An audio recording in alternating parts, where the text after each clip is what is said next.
विशाल गरपणकर SP9 top 9 news मध्ये आपलं पुन्हा एकदा स्वागत।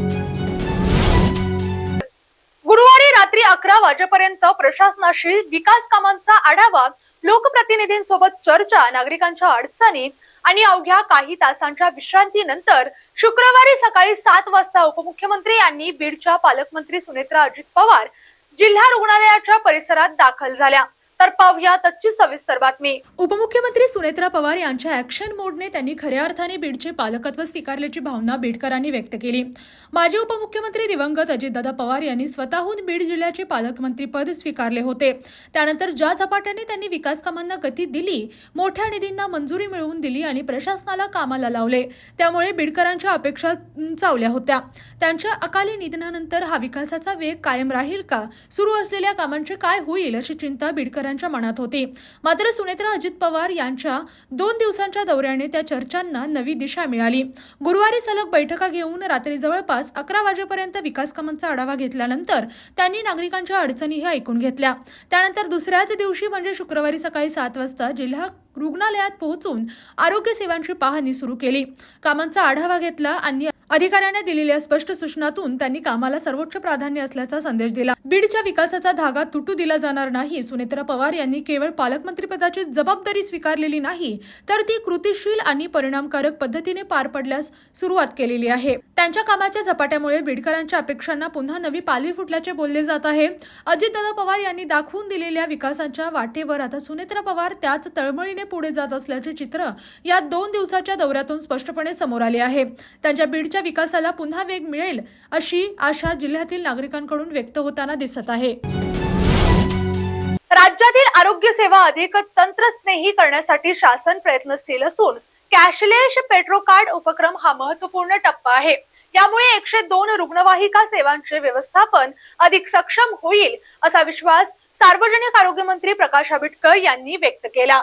तर पाहूया त्याची सविस्तर बातमी। मुंबईतील आरोग्य सेवा आयुक्तालय येथे आयोजित कार्यक्रमात कॅशलेस पेट्रो कार्ड उपक्रमाचे उद्घाटन करण्यात आले। यावेळी आरोग्य सेवा आयुक्त संजय काटकर, अतिरिक्त आयुक्त जगन्नाथ वीरकर, आरोग्य संचालक डॉक्टर नितीन आंबाडेकर, सहसंचालक सुनीता गोलाईत, प्रकल्प संचालक रवींद्र सावंत, उपसंचालक जयंत मुळे तसेच दूरदृश्य प्रणालीद्वारे संचालक विजय कंदेवाड व राज्यातील सर्व जिल्हा आरोग्य अधिकारी, जिल्हा शल्यचिकित्सक, आरोग्य विभागातील वरिष्ठ अधिकारी आणि हिंदुस्थान पेट्रोकेमिकल लिमिटेड कंपनीचे प्रतिनिधी उपस्थित होते। यावेळी नामदार प्रकाश आंबेडकर म्हणाले की आरोग्य सेवा ही सर्वसामान्य नागरिकांसाठी जीवनदायी व्यवस्था आहे। या सेवांमध्ये तंत्रज्ञानाचा प्रभावी वापर करून विश्वासार्ह आणि पारदर्शक व्यवस्था उभारणे गरजेचे आहे। पेट्रो कार्ड सारख्या अभिनव उपक्रमांमुळे रुग्णवाहिकांच्या इंधन खरेदी व्यवस्थापनासह आर्थिक पारदर्शकता येईल व कामकाजातील अनावश्यक विलंब कमी होईल। आर्थिक व्यवहार अधिक पारदर्शक होतील आणि संपूर्ण यंत्रणा अधिक उत्तरदायी बनेल। यापूर्वी 102 रुग्णवाहिकेची सेवा माता व बालकांसाठी वापरत होती। यापुढे 102 रुग्णवाहिका सर्व रुग्णांसाठी उपलब्ध करून देण्यात येणार असून ही सेवा अधिक प्रभावी सक्षम करून 108 रुग्णवाहिकेला पर्यायी व्यवस्था तयार करावी अशा सूचना आरोग्य मंत्र्यांनी यावेळी दिल्या। राज्यातील शासकीय वाहनांना वेळेत इंधन उपलब्ध होत नसल्याच्या तक्रारी येत होत्या। त्या पार्श्वभूमीवर आरोग्य मंत्री प्रकाश आंबेडकर यांच्या संकल्पनेतून आरोग्य सेवेला नवी दिशा देणारा कॅशलेस पेट्रो कार्ड हा अभिनव उपक्रम कार्यान्वित करण्यात आला आहे। या माध्यमातून राज्यातील 3192 रुग्णवाहिकांना HPCL कंपनीचे कॅशलेस पेट्रो कार्ड देण्यात आले आहे।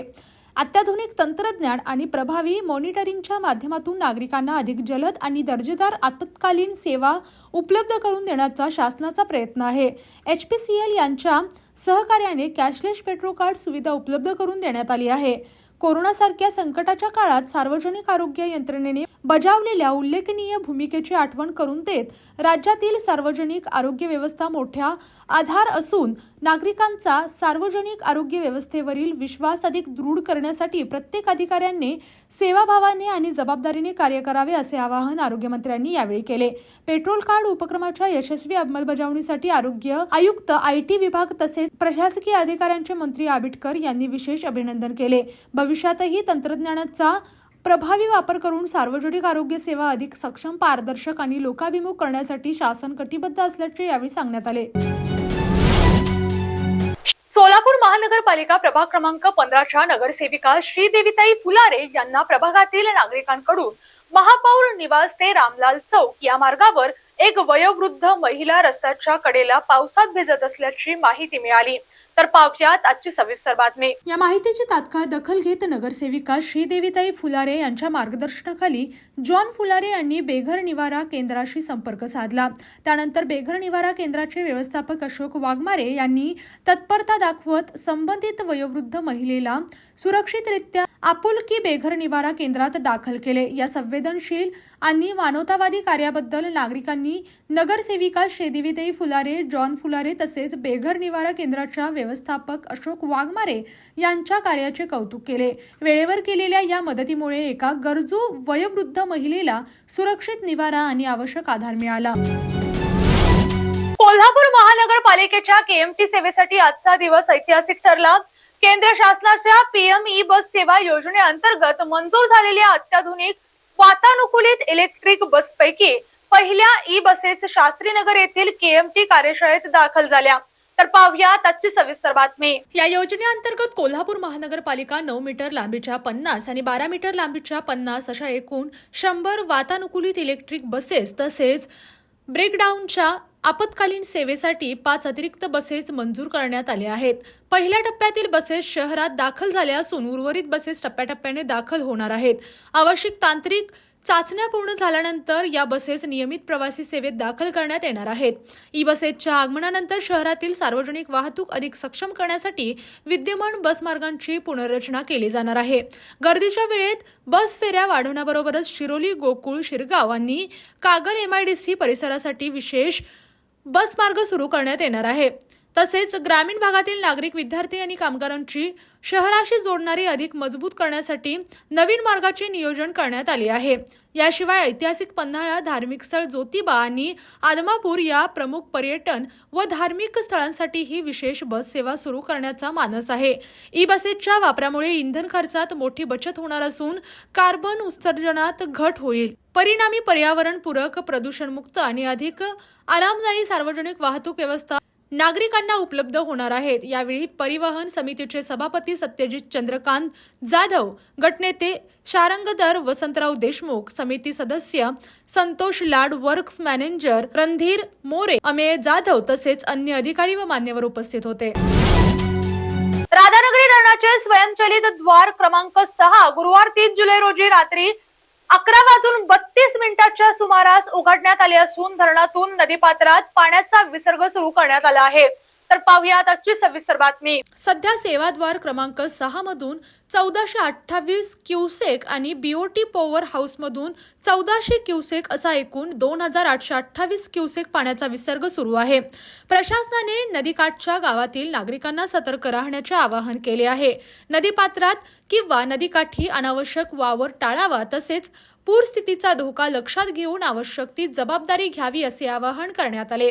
स्थानिक प्रशासनाकडून परिस्थितीवर सतत लक्ष ठेवण्यात येत असून नागरिकांनी अधिकृत सूचनांचे पालन करून सुरक्षित राहावे। महाराष्ट्र शासनाच्या ड्रग्ज फ्री मुंबई अभियानाचे पंतप्रधान नरेंद्र मोदी यांनी विशेष कौतुक करत युवकांना जागरूक, सक्षम आणि नशामुक्त समाज घडवण्यासाठी हे अभियान महत्त्वाचे पाऊल असल्याचे म्हटले आहे। नशामुक्त भारत या संकल्पपूर्तीसाठी समाज, कुटुंब आणि विविध संस्थांच्या सामूहिक सहभागाची आवश्यकता असल्याचे त्यांनी स्पष्ट केले। तर पाहूयात आजची सविस्तर बातमी। त्यांच्या शुभेच्छापर पत्राचे वाचन अभियानाच्या उद्घाटन सोहळ्यात करण्यात आले। वरळी येथील NSCI डोम येथे मुख्यमंत्री देवेंद्र फडणवीस यांच्या हस्ते या अभियानाचा शुभारंभ झाला। यावेळी बृहन्मुंबई महानगरपालिकेच्या आयुक्त अश्विनी भिडे, मुंबई पोलीस आयुक्त देवेंद्र भारती, कोकण विभागीय आयुक्त रुबल अग्रवाल, मुंबई शहर जिल्हाधिकारी आंचल गोयल, मुंबई उपनगर जिल्हाधिकारी सौरभ कटियार यांच्यासह विविध क्षेत्रातील मान्यवर उपस्थित होते। मुख्यमंत्री देवेंद्र फडणवीस यांनी सांगितले की पंतप्रधान नरेंद्र मोदी यांनी दिलेल्या नशामुक्त भारत संकल्पाची प्रभावी अंमलबजावणी करण्यासाठी महाराष्ट्रात व्यापक मोहीम राबवण्यात येत आहे। युवकांना अंमली पदार्थांच्या विळख्यात ओढण्याचे प्रयत्न हाणून पाडण्यासाठी समाजातील प्रत्येक घटकाने पुढे येणे आवश्यक आहे। अंमली पदार्थांबाबत कोणतीही माहिती मिळाल्यास ती पोलिसांना द्यावी। माहिती देणाऱ्यांची ओळख गोपनीय ठेवली जाईल आणि उपयुक्त माहिती देणाऱ्यांना पुरस्कारही दिला जाईल असे त्यांनी सांगितले. नशामुक्त जनजागृती अभियानाच्या उच्चस्तरीय समितीचे अध्यक्ष तथा कॅबिनेट मंत्री मंगल प्रभात लोढा यांनी सांगितले की भारताच्या तरुण पिढीला ड्रग्जच्या माध्यमातून कमकुवत करण्याचे षडयंत्र सुरू आहे. त्यामुळे सरकार, पोलीस, पालक, शिक्षक आणि सामाजिक संस्थांनी एकत्रितपणे या संकटाविरोधात लढा उभारण्याची गरज आहे. ड्रग्ज फ्री मुंबई हे केवळ सरकारी अभियान नसून संपूर्ण समाजाची सामूहिक जबाबदारी असल्याचे यावेळी स्पष्ट करण्यात आले. लोढा यांनी पुढे सांगितले की युवकांना रोजगारक्षम आणि स्वावलंबी बनवण्यासाठी राज्यभर कौशल्य विकास केंद्र सुरू करण्यात आले आहेत. तसेच 15 ऑगस्ट पासून सीएम महाफंड योजना सुरू करण्यात येणार असून पहिल्या टप्प्यात 1 लाख विद्यार्थी-विद्यार्थिनींना आर्थिक सहाय्य देण्याचे उद्दिष्ट आहे. राज्यातील सर्व शाळा आणि महाविद्यालयांमध्ये नशामुक्त जनजागृती समित्या स्थापन करण्यात येणार असून त्यासाठी तयार करण्यात आलेल्या प्रशिक्षण पुस्तिकेचे यावेळी अनावरण करण्यात आले. वर्षभर विविध उपक्रमांच्या माध्यमातून विद्यार्थी, पालक, शिक्षक आणि सामाजिक संस्थांमध्ये अंमली पदार्थांविरोधात व्यापक जनजागृती करण्यात येणार आहे. महाराष्ट्राचे मुख्यमंत्री माननीय देवेंद्र फडणवीस यांच्या वाढदिवसानिमित्त तसेच दिवंगत उपमुख्यमंत्री स्वर्गीय अजितदादा पवार यांच्या जयंतीनिमित्त राधानगरी, बुदरगड, आजरा विधानसभा मतदारसंघात छत्रपती शिवाजी महाराज महसूल अभियान शिबिर उत्साहपूर्ण वातावरणात पार पडले. तर पाहूया त्याची सविस्तर बातमी. या शिबिराचे उद्घाटन पालकमंत्री प्रकाश आंबेडकर यांच्या उपस्थितीत करण्यात आले. यावेळी उपस्थित नागरिकांना राज्य शासनाच्या विविध लोककल्याणकारी योजनांची सविस्तर माहिती देण्यात आली. तसेच महसूल विभागांशी संबंधित प्रलंबित प्रश्न तातडीने मार्गी लावण्यासाठी विशेष उपक्रम राबवण्यात आला. शिबिरात मुख्यमंत्री शेत पानंद रस्ते योजना, 7-12 उतार्यावरील दुरुस्ती, महसुली नोंदी अद्ययावत करणे आदी महत्त्वाच्या सेवांचा लाभ शेकडो शेतकरी व नागरिकांनी घेतला. विविध अर्जाचा तत्काळ निपटारा करून नागरिकांच्या अडचणी सोडवण्याचा प्रयत्न करण्यात आला. यावेळी बोलताना शासनाच्या योजना प्रत्येक गरजू नागरिकांपर्यंत पोहोचवणे आणि सामान्य माणसाच्या समस्या प्रशासनाच्या माध्यमातून जलद गतीने सोडवणे हाच या अभियानाचा मुख्य उद्देश असल्याचे सांगण्यात आले. कार्यक्रमास विजय राठोड, कल्याणराव निकम, RI पाटील, अमकेश कांदळकर, विक्रम पाटील, अरुणा देसाई, मंगल कांबळे, मोहन पाटील, प्रवीण सावंत, शिवाजी भोसले, हरेश सूळ, अर्चना पाटील, अनिता देशमुख, शक्ती पवार, नामदेव चौगले यांच्यासह विविध पदाधिकारी, अधिकारी, कार्यकर्ते, नागरिक मोठ्या संख्येने उपस्थित होते. छत्तीसगडमधील बस्तर मंडळाच्या शिष्टमंडळाने राष्ट्रपती भवन सांस्कृतिक केंद्र येथे भारताच्या राष्ट्रपती द्रौपदी मुर्मू यांची सदिच्छा भेट घेतली. तर पाहूया त्याची सविस्तर बातमी. या शिष्टमंडळामध्ये बास्टर पॅन्डम 2026 स्पर्धेतील विजेते बस्तरचे परगना मांजी चलाकी तसेच पद्म पुरस्कार विजेते मान्यवरांचा समावेश होता. यावेळी राष्ट्रपती द्रौपदी मुर्मू यांनी शिष्टमंडळातील सदस्यांचा सत्कार करून त्यांच्याशी संवाद साधला. बस्तरच्या समृद्ध आदिवासी परंपरा, संस्कृती आणि लोककलेच्या जतनासाठी त्यांच्या योगदानाचे राष्ट्रपतींनी कौतुक केले. या कार्यक्रमाला केंद्रीय गृहमंत्री व सहकार मंत्री अमित शहा, छत्तीसगडचे मुख्यमंत्री विष्णुदेव साय तसेच अन्य मान्यवर उपस्थित होते. महाराष्ट्राचे राज्यपाल तथा पुण्यश्लोक अहिल्यादेवी होळकर सोलापूर विद्यापीठाचे कुलपती विष्णुदेव वर्मा यांच्या अध्यक्षतेखाली विद्यापीठाचा 22वा दीक्षांत समारंभ उत्साहात पार पडला. तर पाहूया त्याची सविस्तर बातमी. समारंभात माजी राज्यसभा खासदार डॉक्टर विनय सहस्त्रबुद्धे यांनी दीक्षांत भाषण केले. यावेळी विज्ञान क्षेत्रातील उल्लेखनीय योगदानाबद्दल पद्मभूषण प्राचार्य डॉक्टर ज्येष्ठराज जोशी यांना विद्यापीठाची मानद डॉक्टर ऑफ सायन्स पदवी प्रदान करण्यात आली. तसेच सामाजिक क्षेत्रातील कार्याची दखल घेत पद्मश्री गिरीश प्रभुने यांना मानद डॉक्टर ऑफ लेटर्स पदवीने गौरवण्यात आले. समारंभापूर्वी राज्यपालांनी विद्यापीठातील स्टार्टअप आणि उद्योजकता गॅलरीला भेट देऊन विद्यार्थी आणि प्राध्यापकांनी विकसित केलेल्या नाविन्यपूर्ण संशोधन प्रकल्पांची तसेच उद्योजकता उपक्रमांची पाहणी केली. यंदाच्या दीक्षांत समारंभात 11,851 विद्यार्थ्यांना पदवी प्रदान करण्यात आल्या. तसेच 162 संशोधकांना PhD पदवी देण्यात आली. तसेच शैक्षणिक गुणवत्तेत उल्लेखनीय कामगिरी करणाऱ्या 57 विद्यार्थ्यांना सुवर्ण पदक प्रदान करून सन्मानित करण्यात आले. यावेळी कुलगुरू डॉक्टर प्रकाश महानवर, प्रकुलगुरू प्राचार्य लक्ष्मीकांत दामा, प्रभारी कुलसचिव डॉक्टर अतुल लाकडे, मूल्यमापन मंडळाचे संचालक डॉक्टर श्रीकांत अंधारे, विविध विभागांचे प्रमुख प्राध्यापक, अधिकारी, विद्यार्थी आणि पालक मोठ्या संख्येने उपस्थित होते. यानी अशाच टॉप 9 बातम्या पाहण्यासाठी पाहत राहा ESPN Marathi, your time, your news. धन्यवाद. अशाच जिल्ह्यातील, राज्यातील व राष्ट्रीय स्तरावरील ताज्या बातम्या पाहण्यासाठी पाहत रहा SP9 मराठी न्यूज चॅनेल। या चॅनेलच्या माध्यमातून विविध क्षेत्रात उल्लेखनीय कार्य करणाऱ्या मान्यवरांच्या प्रेरणादायी मुलाखती तसेच महत्त्वाची माहिती आणि घडामोडी आपल्यापर्यंत पोहोचवल्या जातील। अशा नवीन बातम्या आणि माहिती मिळवण्यासाठी चॅनलला लाईक करा, शेअर करा आणि हो, सबस्क्राईब करायला विसरू नका। पाहत रहा SP9 Marathi, your time your news. धन्यवाद।